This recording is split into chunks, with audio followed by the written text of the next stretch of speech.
How's it going, everybody? My name is Infamous Isaac, and I'm here with a video on a new movie that came out, or at least like recently for America. I don't know how long it's been out in Japan, but I'm talking about the Kaguya Sama Lovers War, The Kiss That Never Ends, the movie for this show, and it came out this season, or excuse me, this year. I don't know if they're gonna do a new season for it or not, but if they do, that'd be cool. That'd be really cool. But I'm gonna be going into spoilers for this one. So if you want to hear my rating for this, I'm gonna give it an 8. Honestly, I feel like the best that Kaguya-sama's ever been was season 3. I feel like that was my favorite for me because it's hard to condense all these arcs that they were going through in a movie down to a movie size. I feel like they would have been good in episode length, so they could be fleshed out more.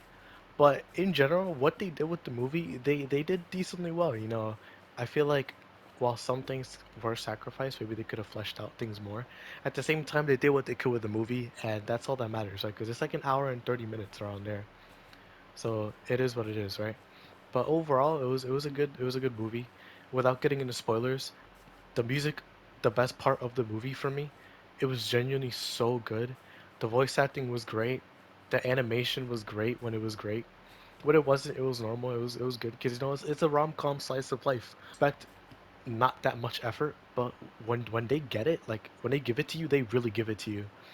And that's always some that set apart Kaguya-sama from other rom-coms, where you can just see the effort when it comes to making the show and the love that goes into it with the animation, the voice acting, the arcs, overall just the scenes, and even in the dub as well, where you can see that as well.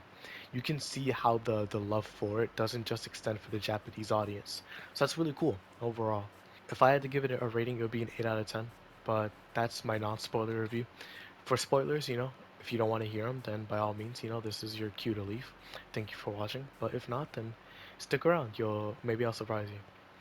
But yeah, so this movie starts off where the season 3 or season 4, I don't even remember. I think season 3, where season 3 ended, where the clock tower kiss, and it's just basically them picking up the next day or like a couple days later. And it's weird because Kaguya basically just she has three sides to her, right? She has the dumb one where she's a chibi version of herself. She has the tsundere Kaguya version where she's really nice to Shirogane, to Miyuki. And then you have the cold version, the really cold version. And that's basically her true self. That's the one that she doesn't show people anymore. And as the first things going on where Kaguya and Shirogane are trying to figure out like what's their relationship going forward. Kaguya reverts back to what she used to be, where she used to be just cold and mean, all that type of stuff. And for a good part of the movie, like let's say 10 to 15 minutes, she's just super weird, right? Like she's super weird because she's acting cold and distant to Shirogane, but she still shows signs of affection that she cares, right? Like she cares about him and she just wants him to do the right choices, but he's not getting it because she's being really weird about it, standoffish and not clear about what she wants, right? But she wants something. So he's just failing all the time and he's trying to do his best, but it's not working. To the point where she's just being super mean about like, yo, I like a kiss meant nothing to me. So kiss me right now. And he's just like, dog, but that kiss was so important to me. Like, yo. And when you learn about why she said that, it's like, yo, you know what? I can see why she said it, but I still don't agree with the way she said it. And I don't know if it's because I'm a guy and I agree more with Shirogane, or if I was a girl, if I would agree more with Kaguya. I don't know if gender even matters in that situation, but I just agree with him more because we saw him first. So that's just literally how it is for me. But as we learn more about her, we learn that she does care, and that the reason why she's doing all this is because she wants to get a kiss from Shirogane, from as the cold Kaguya. And the way that comes about is difficult for her because she's just it's hard for him to get used to that because it like he understands why she's like that, right? He understands why Kaguya is cold, and it's because she doesn't want to hurt people. Because when she is cold and open, like the way that she was raised, she hurts people because nobody was raised like her. She's like basically a royal bloodline, she had to be raised differently. And so when she tries to act like she was raised the way that she was raised, that hurts normal people. And her genuine friendships can't flourish because most of them aren't genuine.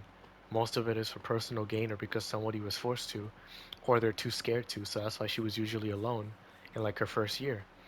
And as soon as Shirogane learns this, he knew this from the start. Like, yo, I knew why you were so like that. That was your disposition. I knew why. But then you also have his side, right? Where both of them have mask, but his is different. He puts up this bravado of trying to be strong and always working hard, while she puts up this bravado that she's distant and doesn't want people to interact with her because she doesn't want to hurt people. Both very caring people, but in different ways. It's two sides of the same coin, basically. And like, actually, yeah, yeah, where he's hiding his real self because he thinks that it's weak and that nobody will accept him for it. She's hiding her real self because she's hurt. She hurts people and she cares too much. So it's just like, man, that sucks. And I can see why you were acting like that. But again, I agree more with Shirogane. Like, whoa, why are you doing this? And so they're learning more about each other, and he basically passes out. And this is where all these like emotions just basically get transmitted. We learn a lot reveals of the cast as well, like uh Hashiwagi, I forgot her name. She her boyfriend is actually related to a doctor, and that what's his name? Shirogane's dad is a palm reader apparently. Just all this crazy stuff about the characters, but in the end, basically, they come together during a Christmas party, and they give each other gifts. Shirogane didn't want to give her a gift because his gift was garbage. To be all like honest, it was really bad. Since he passed out like 2 days before Christmas, he didn't have time to think of a gift, and he over calculated what she would want. But because of that gift, she basically, it solidified like, yo, we both love each other, and like now it's not even a question. We can do it. We can love each other, and we can make it work. Both our sides, we can mesh well together, and we can just trudge along, work out the kinks along the way. And it was really beautiful, like genuinely. It was beautiful. The music always just made it better. The voice acting always just made it better, and overall, just animation as well meshed it all together. And I loved it. I thought it was great. Did I think it was better than the other seasons? No, not really, but I enjoyed it. I definitely enjoyed it. But that's also because my viewer experience with me and my friend, we went to watch it together.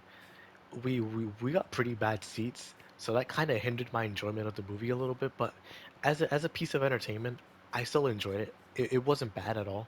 Just not my favorite from this like line of Kaguya, story. My friend told me that the manga is still going, so I don't know what's going on there. But maybe I'll check it out if the anime doesn't come back. But overall, I think that this show just genuinely handles mature topics like relationships in that sense. Like they understand relationships, and it's super weird because this is a rom-com that's mostly just jokes. Like the start of this show was mainly comedy, but the more you get into the trauma behind these characters and just the overall emotions and layers that they have, it gets really deep. Like genuinely gets really deep, surprisingly so. And like you don't have to like anime or just like rom-coms in general to like this show. It has something for everybody. It's just genuinely surprising how well handled it was basically. But that's all I really have to say about it. It's an 8 out of 10 for me. That's what I would give the show, or excuse me, the movie. So that's honestly how I would end it. If you haven't watched the show or the movie yet, I definitely recommend it.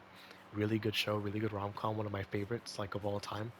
Just a funny, feel-good show with sentimental and somber moments that are necessary, that don't sully or ruin the show or ruin your experience. Overall, they're just a good show, genuinely. And if this is the last piece of Kaguya Sama media that we have, then I'm fine with that. I don't mind ending it here because there's a lot worse anime movies that exist. So I'm happy with that. But thank you all for watching. Hope you all enjoy. I'll see you all in the next video. Bye.